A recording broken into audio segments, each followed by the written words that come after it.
Good morning. Happy Monday. We're off. It's going to be another great week this week as we get late into July. Yesterday here in Scottsdale, we had a pretty nifty monsoon storm early in the afternoon. Blew a bunch of stuff around, lightning, thunder, rain. Matter of fact, the airport was closed for a few hours due to a dust storm. Dust storms oftentimes precede the full monsoon storm as the winds start kicking up before the rain starts falling. So fun there in the desert. Today I want to talk about an article by Mike Seminari, who is the Director of Customer Experience from the Stratmor Group. And the Stratmor Group has been putting out just great content. Garth Graham's article from the July Insights on a refi wave won't lift all boats was fantastic. This article from Mike Seminari titled Shark Proof Your Business for the Next Refi Wave is also fantastic. I did a LinkedIn post on this article this morning. If you go to my LinkedIn, you'll find the post, and in it will be a link to the article. So if you want to get a copy of the article, just go to my LinkedIn post and click through. Now, in Shark Proof Your Business for the Next Wave, it has a whole bunch of great insights. The interesting part, and I wish I can share, I don't think I have a copy, maybe I do. The most interesting part of the entire article is this chart right here, which you can't see great because that's not how I should be doing it, but this chart, and what this chart shows is the history of 30-year fixed interest rates. And what it shows is that interest rates peaked, 30-year fixed interest rates peaked at 18.63% 43 years ago. So 18.63%. And essentially from that time, 43 years ago, which was 1981. So from 1981 to 2021, rates went from 18.63 to 2.73. We essentially had 43 years of downhill running, right? Now, was there ups and downs during those 43 years? Absolutely. But essentially, it was 43 years of downhill running. And that's why today loan officers are so challenged with this market because we've never seen anything like it. We've never seen this much of a change or this much distress in our environment other than the great financial recession, which brought its own things but recovered really fast. And so that's kind of the basis of hey, first, we're in a new world. We've had 43 years of improving interest rates. And so this recent storm has, and he actually uses this stormy weather, this recent storm has been a little bit, stressful, right? And then he cited, and he didn't use the statistics, but I'm going to cite him, and I should have looked it up exactly. But then he said, what's different this time is in that 43-year span, people, not the entire market didn't refinance. Meaning at any one point in that 43 years, you had people that had their mortgage for 10 or 20 years. So there's always a large population of people that could benefit from a mortgage, right? Because they just didn't, you didn't refi the way you did. Now, what Mike didn't mention, but what I believe is the case, something like 85% of all outstanding mortgages in the United States have been originated since 2018. So we don't have a really old population of mortgages, right? And as we know today, 75% of all outstanding mortgages have an interest rate below 5%. Now, so here in our experience, right, our recent experience, most homeowners have refinanced. So we don't have that pent up demand for refinance. And then a lot of homeowners have really low interest rates.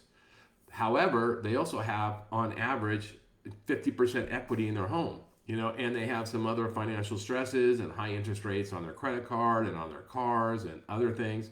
They need access to cash. So it will behoove them to do refinances, but it's just interesting how this time might be different. So in the article, Mike talks about quite a few things.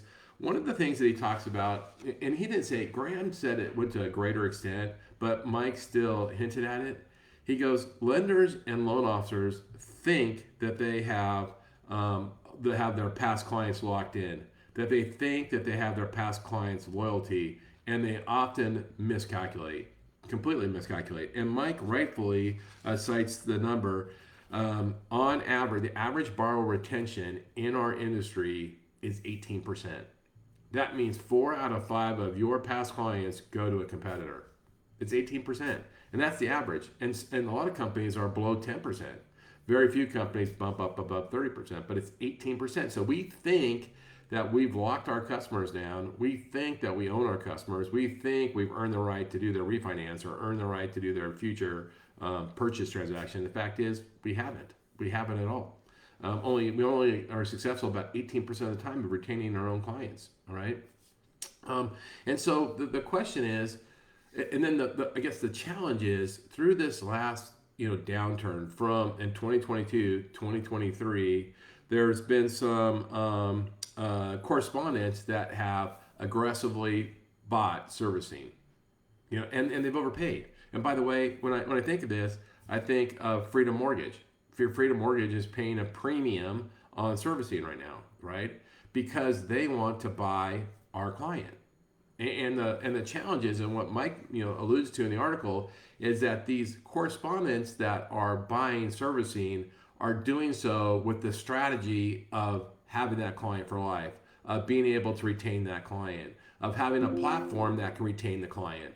This is different than in the past where the companies that bought servicing, often, as a matter of fact, 15 years ago, the top 5 servicing companies, licensed out or sold out their runoff. So they would hire a mortgage company to do white label refinancing of their book to keep their servicing, right? But they didn't do themselves. It wasn't a profit center. But today, companies like Freedom, I have immense respect for Freedom Mortgage. So this is not a criticism. It's just a fact. Their strategy is to buy our clients.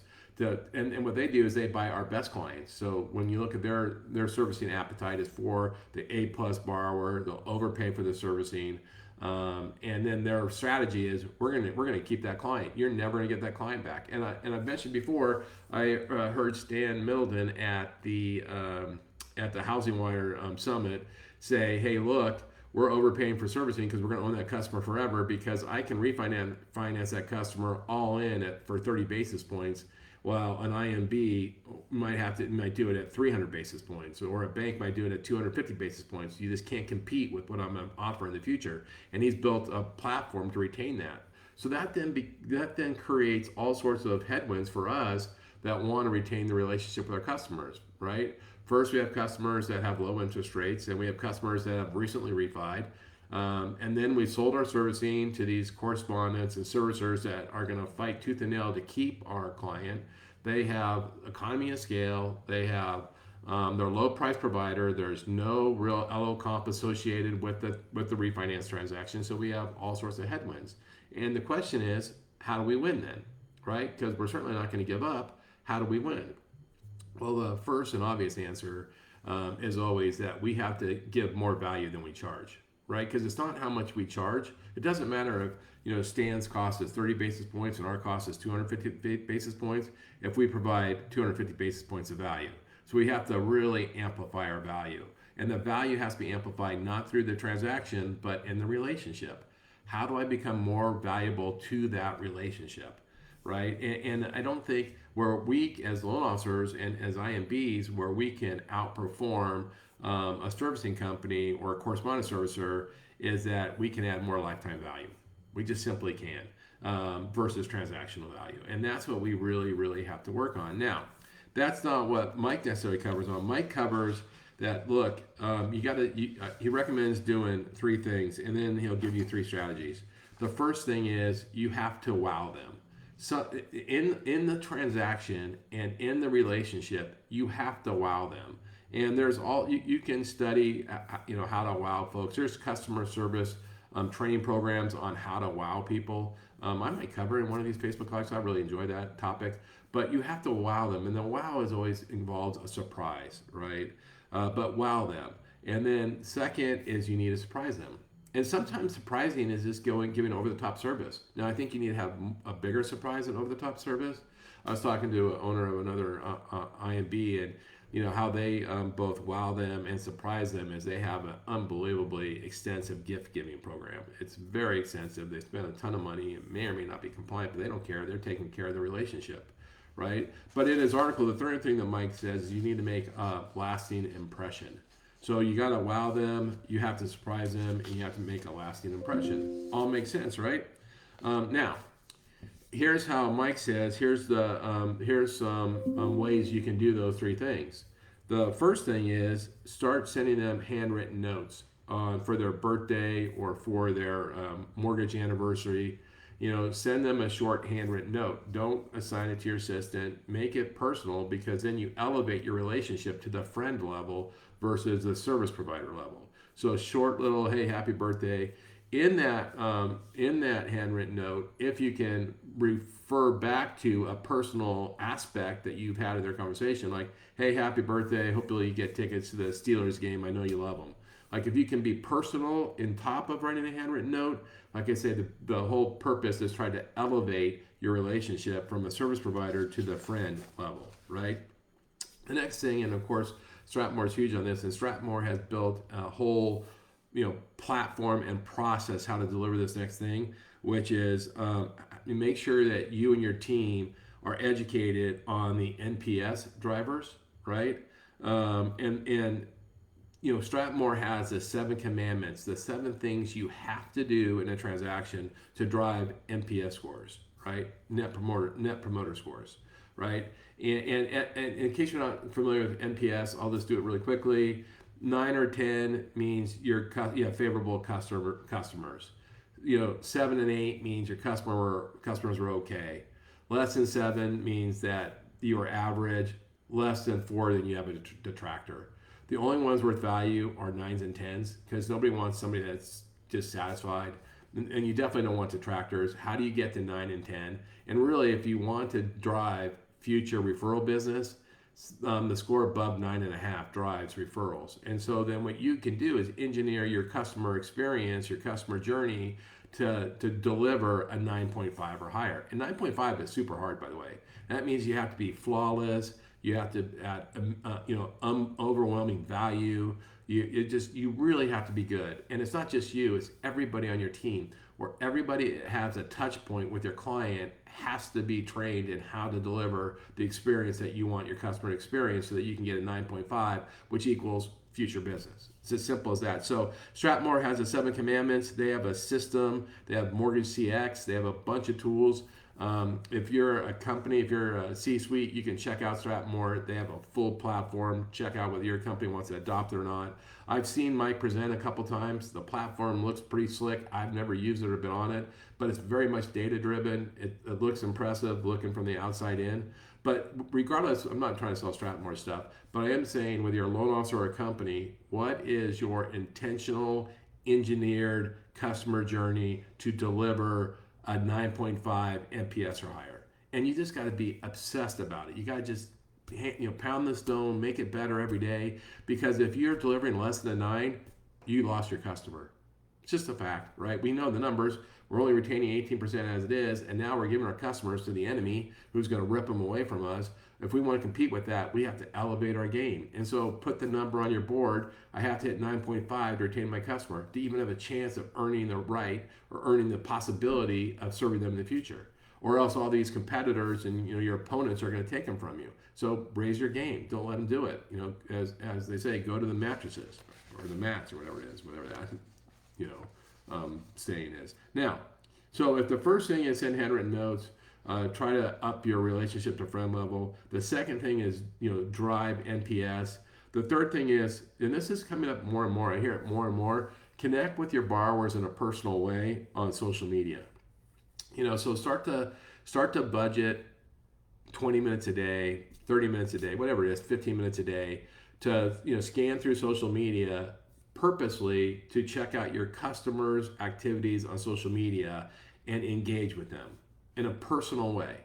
And if you do so, then that's something that the servicer isn't doing, right? That's something that call center refi shop isn't doing. That differentiates you. Now, there's a lot of other stuff you can do, obviously, and consistently adding value to the relationship day in and day out, serving the people whom you provided the mortgage, serving them inside and outside the transaction. Those were all great things. Staying connected so they remember you.